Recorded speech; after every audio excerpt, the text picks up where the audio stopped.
She couldn't find her son. She thought somebody had kidnapped him, not knowing this was part of their master plan to implicate her in a demonic offense on that particular day.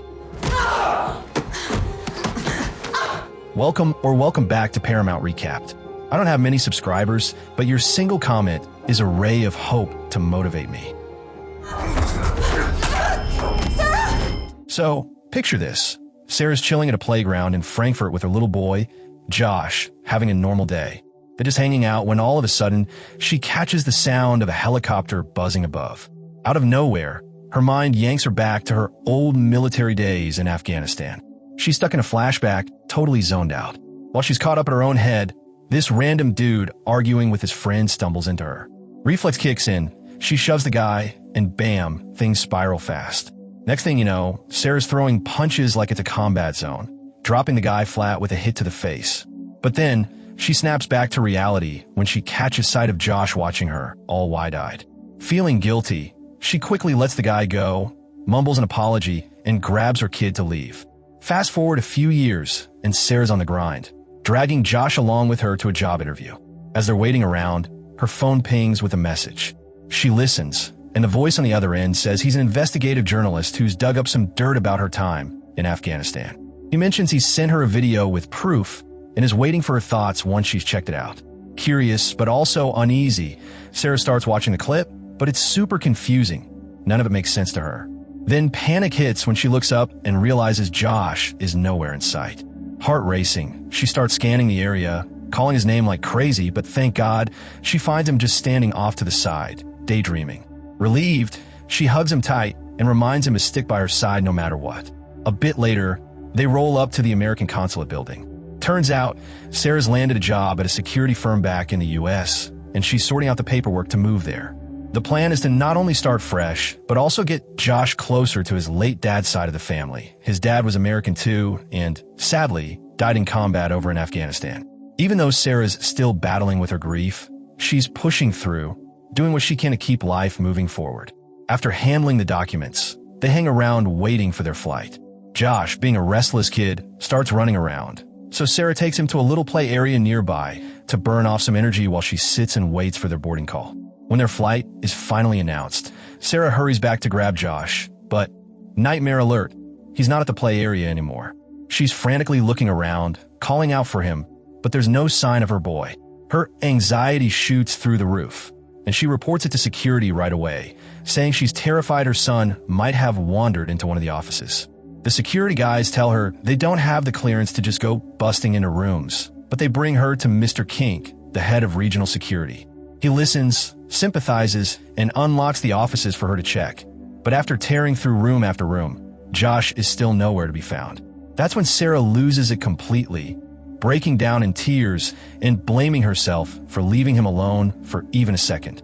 Trying to calm her down, Mr. Kink shares a story about his own daughter, hoping to give her some comfort, and swears they'll do everything possible to track Josh down. The whole security team gets deployed to search every inch of the building, but it's like Josh has vanished into thin air. Then, something clicks in Sarah's memory. She recalls seeing a man and woman earlier, both carrying a big bag, and suddenly she's suspicious. She begs Mr. Kink to open a door she saw them near, but he refuses, saying it's a high-security zone and off-limits. Instead, he takes her back to his office to cool down. While flipping through her job resume, he realizes she's a veteran and thanks her for her service, trying to be supportive. But things start to feel off when Donovan, one of the security guys, claims that when Sarah arrived at the building earlier, she was alone. Sarah flat out says that's a lie. She's 100% certain she came in with her son. Donovan hands her the check-in sheet for the day, and sure enough, only her name is listed.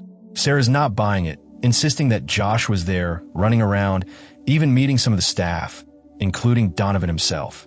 But Donovan just shrugs and denies it ever happened. Sarah demands to see the security footage, sure that'll prove her right. But Donovan tells her he already checked the tapes, and, disturbingly, it only shows her coming in solo. Now completely freaked out, Sarah calls the German police to report Josh missing. They tell her they're already aware of the situation, but here's the catch. They can't enter the consulate because it's US territory. They suggest she steps outside so they can sort things out. Sarah refuses, pointing out that once she leaves, she won't be allowed back in to search for Josh. Realizing there's no winning this argument, she hangs up, but then tries to force her way out of the office. Security, of course, tackles her to the ground and restrains her.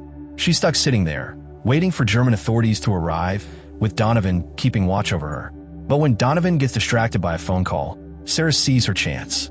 She picks the lock, slips out, and to avoid being caught, she climbs out a window, attempting to jump across to another section of the building. She ends up falling and crawling her way through a ventilation shaft, eventually breaking into another hallway.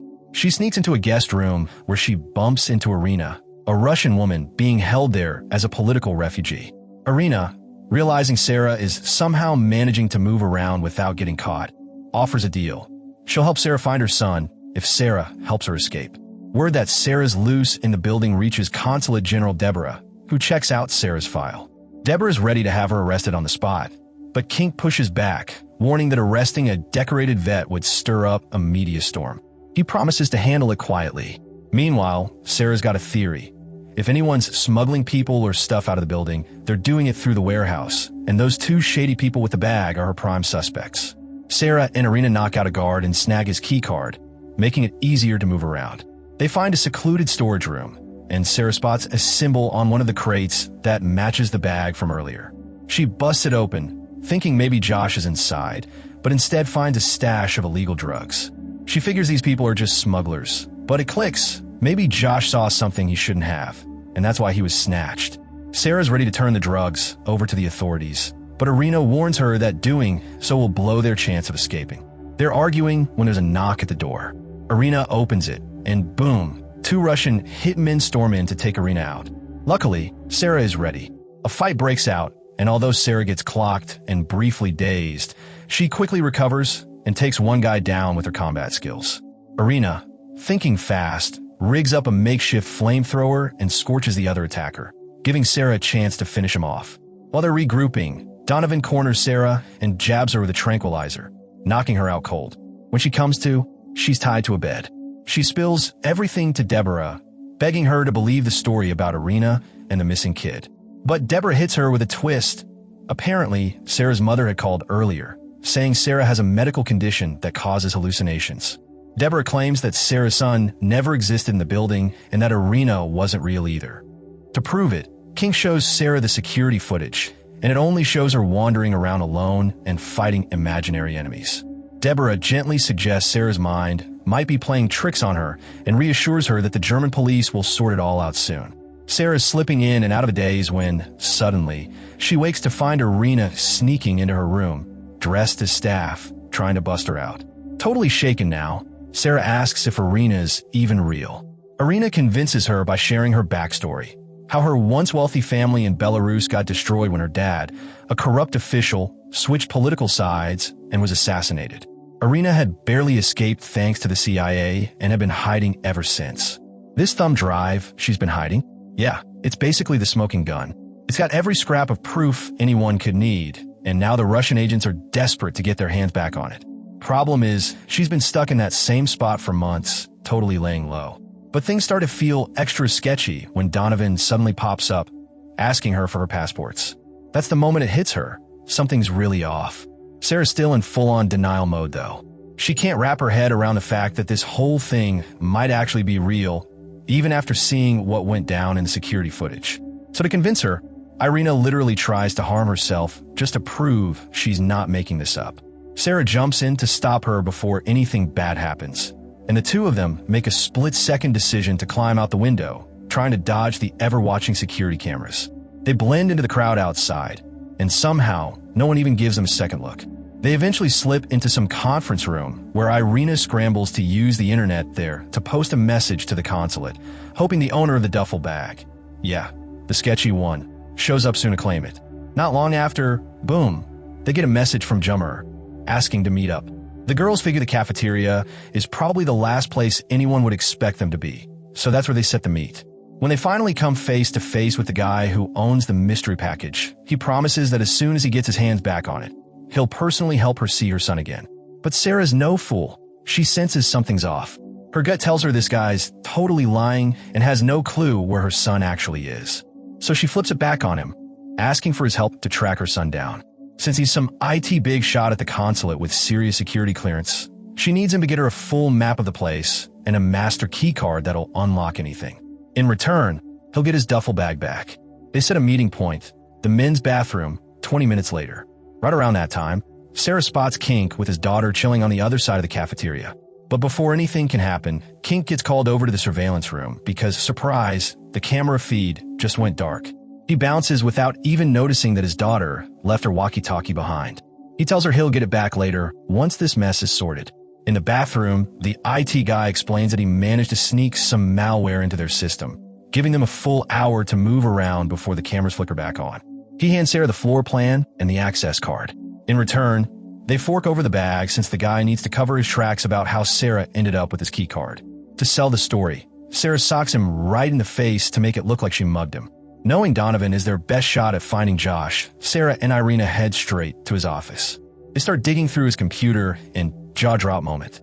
They find files detailing everything, like every single move Sarah made to get inside the consulate. It becomes painfully clear that none of this was random. It was all orchestrated from the start. Feeling rattled, they decide to do some background checks on the big names at the consulate. That's when they discover that Kink wasn't just some random dude. He used to be a military officer who served in Afghanistan and worked as a regional specialist in Pakistan. Sarah starts piecing things together and realizes that video she got at the beginning, the one on her phone, was trying to clue her into something huge. She calls up the journalist who originally sent her that footage to dig deeper. The reporter spills the tea. Kink's dirty as hell. Every time they try to bust him for something, he somehow wiggles out of it. But now there's new dirt. Apparently Kink was behind the attack in Afghanistan that killed 8 soldiers, including Sarah's own husband. As they're talking, they don't notice Donovan creeping down the hallway toward the office.